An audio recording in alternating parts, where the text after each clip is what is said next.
Welcome to our channel. Today we how to download Adobe Fonts for brand typography, complete guide step by step clearly. To download Adobe Fonts for your brand typography, start by opening your preferred web browser. Navigate to the Adobe Fonts website at fonts.adobe.com. If you don't have an Adobe account, click on the Sign In button in the upper right corner.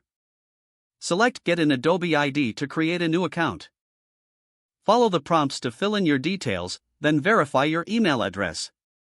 Once logged in, browse through the font library. Use the search bar to find specific fonts or categories that match your brand style. When you find a font you like, click on it to view more details. On the font page, click the Activate Font button. This adds the font to your Adobe Creative Cloud account. Next, open the Creative Cloud desktop application.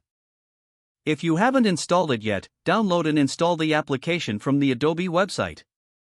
Once the application is open, navigate to the Fonts section on the left sidebar.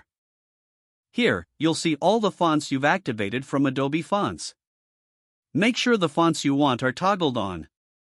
Open your design software, such as Adobe Photoshop, Illustrator, or InDesign. In your design program, go to the Font Selection menu.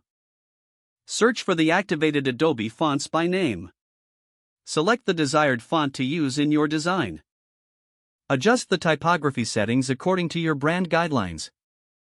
If you need to deactivate a font, return to the Creative Cloud app. Find the font in the Fonts section and toggle it off. Now you're ready to create stunning brand typography using Adobe Fonts. Remember to experiment with various styles to find the perfect fit for your brand. Enjoy customizing your designs with beautiful typography. With these steps, you can easily enhance your projects with the right fonts. If the page does not load, refresh the browser or try again in a private or incognito window. Make sure you are using the correct email address, then retype it carefully to avoid small typos. If your password is not accepted, use the reset option and create a new strong password you can remember. Check your spam folder for verification or security emails, then complete any requested confirmation steps. Don't forget to like this video and subscribe to our channel for more step-by-step tech guides.